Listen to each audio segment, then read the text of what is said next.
Udah mulai lagi ternyata. Oke, baik. Assalamualaikum warahmatullahi wabarakatuh. Apa kabar teman-teman semua? Kembali lagi dengan Ustadz Khotman. Baik, kali ini kita akan menjelaskan atau meneruskan pembelajaran tentang ilmu tajwid di video selanjutnya. Baik teman-teman, untuk motivasi Ustadz akan ingatkan hadis Nabi Muhammad SAW mengingatkan kepada kita bahwa khairukum man ta'allama al-Qur'ana wa 'allamah. Yang artinya sebaik-baik manusia adalah manusia yang senantiasa belajar Al-Qur'an dan mengamalkannya. Mudah-mudahan kita semuanya tergolong atau termasuk orang-orang yang terbaik yang di hadapan Allah dan di hadapan Nabi Muhammad SAW kelak. Amin ya rabbal alamin. Baik teman-teman, seperti biasa simak, perhatikan dan konsentrasi melihat atau menyimak pembelajaran tajwid yang akan Ustaz sampaikan. Hitungan detik 1, 2, 3, video dimulai. Bismillahirrahmanirrahim. Baik teman-teman, kita akan lanjutkan pembahasan tentang ilmu tajwid di bab ketiga. Sebelumnya alhamdulillah sudah kita selesaikan materi tajwid bab 1 dan bab kedua. Mudah-mudahan teman-teman bisa ingat, bisa paham dan bisa selalu diamalkan di rumah. Oke, baik, kita akan beranjak ke bab ketiga. Ada hukum bacaan apa di sini? Yaitu ada hukum bacaan mim sukun. Sebelum kita bahas, kita baca ta'awudz basmalah bersama-sama. 1, 2, mulai. A'udzu billahi minasyaitonir rajim. Bismillahirrahmanirrahim. Oke, sebelum Ustadz mulai, Ustadz akan ajak teman-teman setiap murojaah, setiap talaki ketika menemukan huruf mim sukun, maka mim sukun tersebut terbagi menjadi 3 macam hukum bacaannya. Yaitu apa saja? Ada idgham mimi, ada ikhfa syafawi, ada ilhar syafawi. Mengapa bisa terbagi menjadi 3 macam? Nah, karena ketika mim sukun bertemu huruf tertentu, itu sangat menentukan mim sukun ini termasuk idgham mimi kah, termasuk ikhfa syafawi kah, atau termasuk ilhar syafawi kah. Jadi teman-teman ketika talaki dan murojaah, Ustaz ingatkan lagi, lihat huruf setelah mim sukunnya huruf apa. Nah, baik, sekarang kita akan bahas idgham mimi terlebih dahulu. Oke. Idgham mimi. Kenapa disebut idgham mimi? Karena sangat mudah sekali. Idgham artinya memasukkan. Mimi itu singkatan dari mim sukun bertemu dengan huruf mim.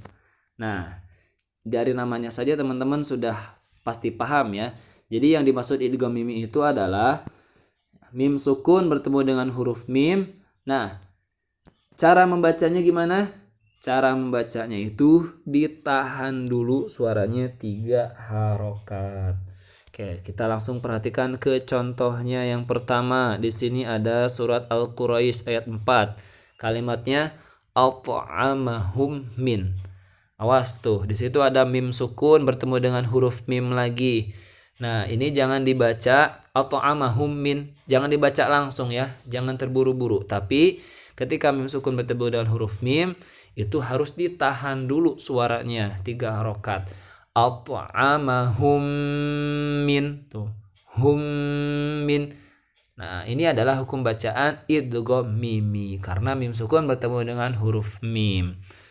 Nah, contoh yang kedua, surat Al-Humazah ayat 8. Kalimatnya alaihim muqsadatun. Awas teman-teman ketika talaki dan murojaah jangan terburu-buru membacanya ya. Karena di situ terdapat mim sukun bertemu dengan huruf mim, sehingga mim sukunnya itu ditahan dulu suaranya 3 harokat. Oke, seperti apa? Alaihim muqsadatun. Nah, ini adalah hukum bacaan yang disebut idgham mimi. Kenapa disebut idgham mimi? Karena mim sukun bertemu dengan huruf mim. Dibacanya gimana? Jangan lupa ditahan 3 harokat suara mim sukunnya. Oke. Sekarang yang kedua. Di sini ada ikhfa syafawi. Ya, kenapa disebut ikhfa syafawi, teman-teman? Karena bacaannya itu sama dengan idgham mimi, yaitu ditahan dulu 3 harokat, tapi hurufnya berbeda. Kalau ikhfa syafawi itu mim sukun bertemu dengan huruf ba. Nah, ketika mim sukun bertemu dengan huruf ba, maka mim sukunnya itu dibacanya atau suaranya itu ditahan dulu 3 harokat. Nah, kita lihat contohnya surat Al-Fil ayat 4. Kalimatnya tarmihim bihijaratin. Awas jangan terburu-buru ya dibacanya. Tapi ketika di situ ada mim sukun bertemu dengan huruf ba, maka harus ditahan dulu suaranya 3 harokat. Menjadi tarmihim bihijaratin. Tarmihim him. Nah, itu adalah ikhfa syafawi. Oke, yang kedua surat Al-Adiyat ayat 11. Kalimatnya inna rabbahum bihim. Awas jangan terburu-buru ya membacanya. Karena di situ ada mim sukun bertemu dengan huruf ba. Sehingga suara mim sukunnya itu ditahan dulu 3 harokat ya. Nah, menjadi inna rabbahum bihim tuh. Hum bihim. Nah, inilah yang dinamakan hukum bacaan ikhfa syafawi. Karena apa? Karena mim sukun bertemu dengan huruf ba. Oke, usah diingatkan ya. Kalau idgham mimi dan ikhfa syafawi itu cara membacanya sama ya, ditahan 3 harokat dulu suara mim sukunnya. Akan tetapi alasannya yang berbeda. Kalau idgham mimi mim sukun bertemu dengan huruf mim. Kalau ikhfa syafawi mim sukun bertemu dengan huruf ba. Oke. Dan yang terakhir di sini ada izhar syafawi. Nah, izhar syafawi ini apa teman-teman? Nah, izhar syafawi dari namanya saja sudah pasti teman-teman tahu nih. Izhar sebelumnya Ustaz udah kasih tahu, izhar artinya jelas. Syafawi ini adalah pembeda antara izhar yang ada di hukum bacaan nun sukun dan tanwin dengan izhar yang ada di hukum bacaan mim sukun. Izhar syafawi ini berarti huruf mim sukunnya dibaca jelas. Kenapa bisa dibaca jelas? Karena mim sukunnya bertemu selain huruf mim dan ba. Nah, berarti ketika teman-teman talaki dan murojaah menemukan huruf mim ya, mim sukun bertemu huruf selain mim dan ba, berarti apa saja tuh? Banyak ya. Dari mulai huruf a sampai huruf ya kecuali mim dan ba, berarti mim sukunnya itu dibaca jelas. Kita lihat, perhatikan contohnya. Saya hanya bacakan satu saja ya. Nah, di sini surat Al-Ikhlas ayat 3. Kalimatnya lam yalid walam yulad. Nah, sudah seperti itu dibacanya. Jangan ditahan. Jangan dibaca gini. Lam yalid walam yulad. Itu tidak bisa. Kenapa? Karena mim sukunnya bertemu huruf selain mim dan ba. Nah, itu huruf apa? Huruf ya. Nah, inilah yang dinamakan izhar syafawi, yaitu mim sukunnya dibaca jelas, tidak ditahan. Ya. Nah, itulah penjelasan tentang hukum bacaan mim sukun.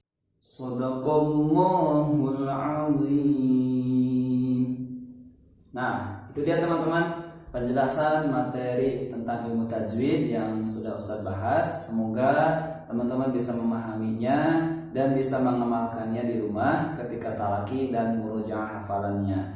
Baik, cukup sekian dan terima kasih. Jazakumullah atas kerjasamanya teman-teman ya. dan kita akan ketemu lagi di video selanjutnya. Dari Ustaz cukup sekian. Wabillahi taufiq wal hidayah. Wassalamualaikum warahmatullahi wabarakatuh.